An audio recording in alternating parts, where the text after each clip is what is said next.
नमस्कार, मैं हूँ अमिता पंकज और आप देख रहे हैं रासत्ता एक्सप्रेस।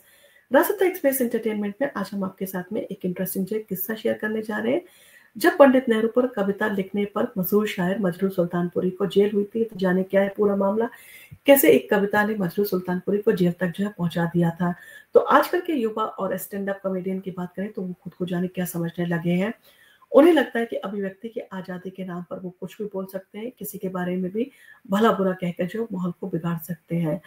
और हाल ही में आपने देखा समय रैना के शो इंडियाज़ गॉट टैलेंट पर हुई कंट्रोवर्सी का आपने वीडियो देखा होगा, काफ़ी वायरल रहा था, जिसमें रणवीर इलाहाबादिया के द्वारा पेरेंट्स के इंटीमेट रिलेशन को लेकर भद्दी और पुअर कॉमेडी की गई थी, जिस तरह से उसमें टिप्पणी की गई थी, उन सारी चीज़ों के चलते रणवीर इलाहाबादियों की मुश्किलें काफ़ी बढ़ती चली गई और उनके ऊपर केस दायर हुए और अभी भी उनके ऊपर केस वो चल रहा है। और मामला यहीं पर नहीं रुका, अभी हाल ही में आपने देखा कुणाल कामरा ने भी महाराष्ट्र के उप मुख्यमंत्री एकनाथ शिंदे पर कॉमेडी के जरिए हमला बोला और इसके बाद उन पर वो केस दर्ज कर लिया गया था। अभी फिलहाल कुणाल कामरा वो फरार है और पुलिस उनकी तलाश में लगी हुई है। अब इन सारी चीजों के चलते हम आपके साथ में एक इंटरेस्टिंग वाक्य शेयर करने जा रहे हैं। जब मशहूर शायर मजरू सुल्तानपुरी ने चाचा नेहरू पर कविता के जरिए हमला बोला था और इसके चलते उन्हें जेल में डाल दिया गया था।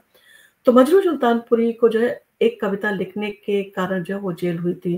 तो साल 2022 में राज्यसभा में प्रधानमंत्री नरेंद्र मोदी ने अभिव्यक्ति की आजादी को लेकर कांग्रेस पर निशाना साधा था। उन्होंने कहा कि पीएम नेहरू ने पीएम कार्यकाल के दौरान मजरू सुल्तानपुरी को एक कविता लिखने पर जेल में भेज दिया था और बात आजादी के कुछ समय बाद की है, जब मुंबई में मजदूरों की एक हड़ताल में मजरू सुल्तानपुरी ने ऐसी कविता पढ़ी कि नेहरू सरकार आग बबूला हो गई थी और तत्कालीन गवर्नर मोरारजी देसाई ने मजरू सुल्तानपुरी को आर्थर रोड वो जेल में डाल दिया था। मजरू सुल्तानपुरी को अपनी कविता के लिए प्रेशराइज किया गया था कि वो अपनी कविता लिखने के लिए सरकार से माफी मांगे, लेकिन उन्होंने माफी मांगने से मना कर दिया और इसकी वजह से मजरू सुल्तानपुरी को लगभग 2 सालों तक जेल में गुजारने पड़े थे। तो मजरू सुल्तानपुरी की बात करें तो एक मशहूर शायर थे और एक काफी अच्छे फिल्मकार थे।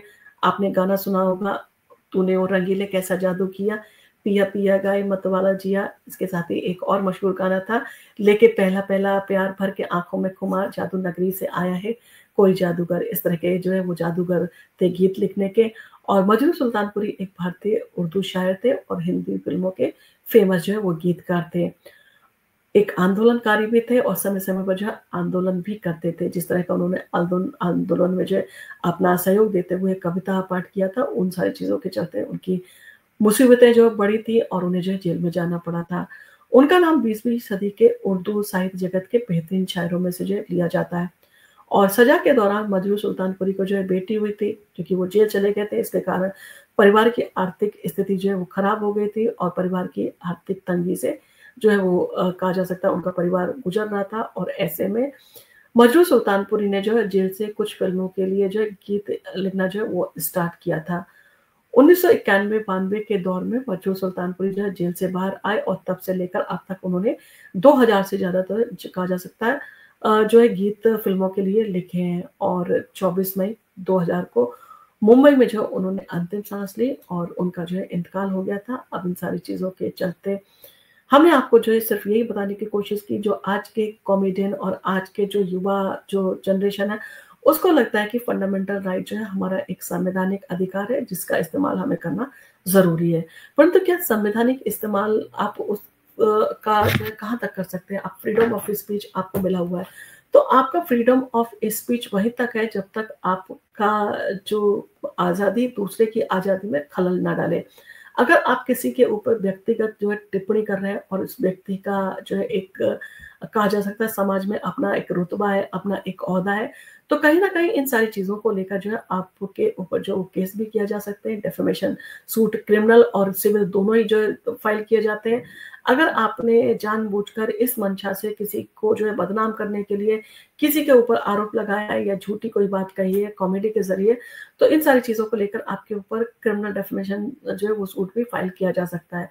तो इन सारी चीज़ों के चलते आपका क्या कहना है? क्या आपको लगता है कि भारत में जिस तरह से आज़ादी हर किसी को बोलने की है, तो उस आज़ादी का जो है अब नाजायज़ फ़ायदा उठाया जा रहा है, जिस तरह से बाकी लोग जो है, कभी आपने देखा पॉलिटिशियन जो है इस तरह की भाषा का इस्तेमाल कर रहे हैं, कभी कॉमेडियन, कभी एक्टर, कभी एक्ट्रेस। तो कहीं न कहीं इन सारी चीज़ों को लेकर एक दायरा है कि आपकी आज़ादी वहीं तक है जब तक दूसरे की आज़ादी में आपकी जो है वो दखल ना करे। अगर आपकी आज़ादी का आप दूसरे की आज़ादी को जो है वो बर्बाद करने के लिए इस्तेमाल कर रहे हैं, तो कहीं न कहीं वो जो है आपके विपरीत जाती हुई दिखाई देती है। इन सारी चीज़ों को लेकर आपका क्या कहना है? आप हमें कमेंट करके ज़रूर बताएँ और आपको अगर हमारा वीडियो पसंद आया तो आप इसको लाइक कीजिए, शेयर कीजिए, सब्सक्राइब कीजिए।